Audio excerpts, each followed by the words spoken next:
J'ai eu l'opportunité en fait de commencer à faire des chroniques pour la télévision sur Canal+. J'avais monté une association antiraciste, donc j'avais été invitée dans une émission. La cellule repérage de Canal+ m'a contactée et m'a demandé tout simplement si j'étais intéressée pour faire des chroniques parce qu'à l'époque ils cherchaient de nouveaux visages avec un propos un peu frais. Je suis rentrée dans le journalisme par cette porte-là sans forcément immédiatement m'identifier au métier.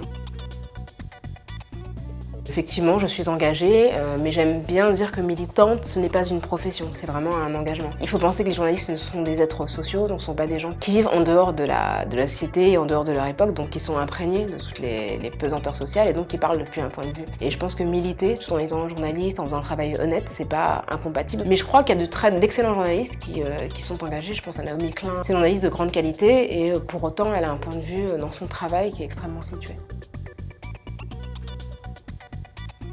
J'ai l'impression quand même que c'est plus simple de parler des questions raciales en particulier dans un média américain, dans un média britannique. Je ressens beaucoup moins le besoin de poser des préalables quand je m'exprime sur ces questions-là parce que je sens qu'il y a quand même une compréhension des questions raciales qui est plus aboutie. Tout simplement de ces cultures-là, ça ne veut pas dire qu'il y a moins de racisme, mais en tout cas une compréhension meilleure. En France, j'ai l'impression que chaque phrase est potentiellement sulfureuse, même si je le fais, c'est beaucoup plus difficile.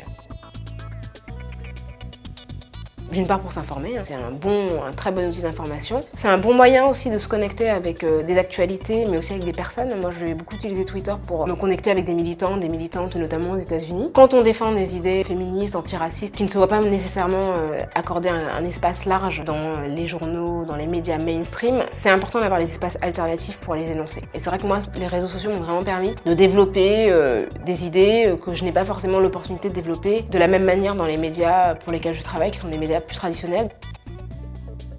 Travailler. Je dis pas que le travail paie toujours, mais en tout cas c'est important de vraiment se donner les moyens en consacrant du temps, du travail, de l'attention à ce qu'on fait. De pouvoir revendiquer de la production, c'est vraiment important. D'être confraternel et d'être solidaire entre journalistes, c'est aussi important.